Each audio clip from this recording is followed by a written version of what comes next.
Рахмат, саламатсыздарбы, урматтуу коллегалар. Мен жалпы баарыбыз билебиз, өкмөт дагы мына эл дагы мыйзамсыз миграция менен күрөшүп келе жатат.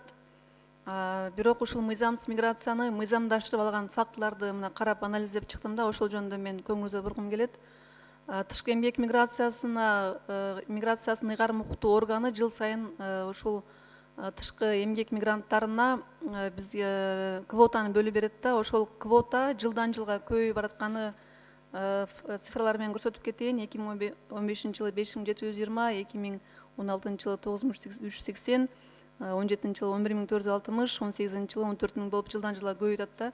Бирок ошол эле кезде ошол кимдерге кайсы осолорго берилип атат деп текшерип келсек, жыл сайын осолорго жана жеке жактарга берилет экен да. Мисалы мен бирок ошол эле кезде мыйзамдын негизинде, тышкы эмгек миграциясы жөнүндөгү мыйзамдын негизинде 20% гана тышкы жарандар болуш керек да, башка элдин жарандары.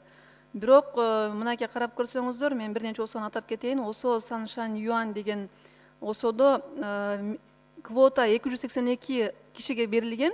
Бирок фактически аларда социальный фондко отчислениясине бул айгинелейт да, канча киши дегени 30 эле киши көрсөтүлгөн да. Бул демек 20% эмес, деги эле такыр эле бул ошол жанакы сакталган эмес.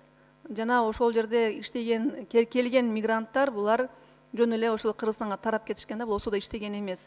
Дагы бир эки осону мен айтып кетейин. АЭЛ курулуш башка Central Asia Tin Company 62 квота берилсе 25 эле киши иштейт. Азыркы күндө Мурас синтези 56 квота берилсе 23 киши иштейт. Жана ушундай бир нече бир 30 да эле осону биз анализ кылганга жетиштик. Ошону тиешелүү комитетке протоколдук тапшырма берип, ошону тереңирээк изилдеп көрсөк, бул маселени карабасак болбойт да. Рахмат.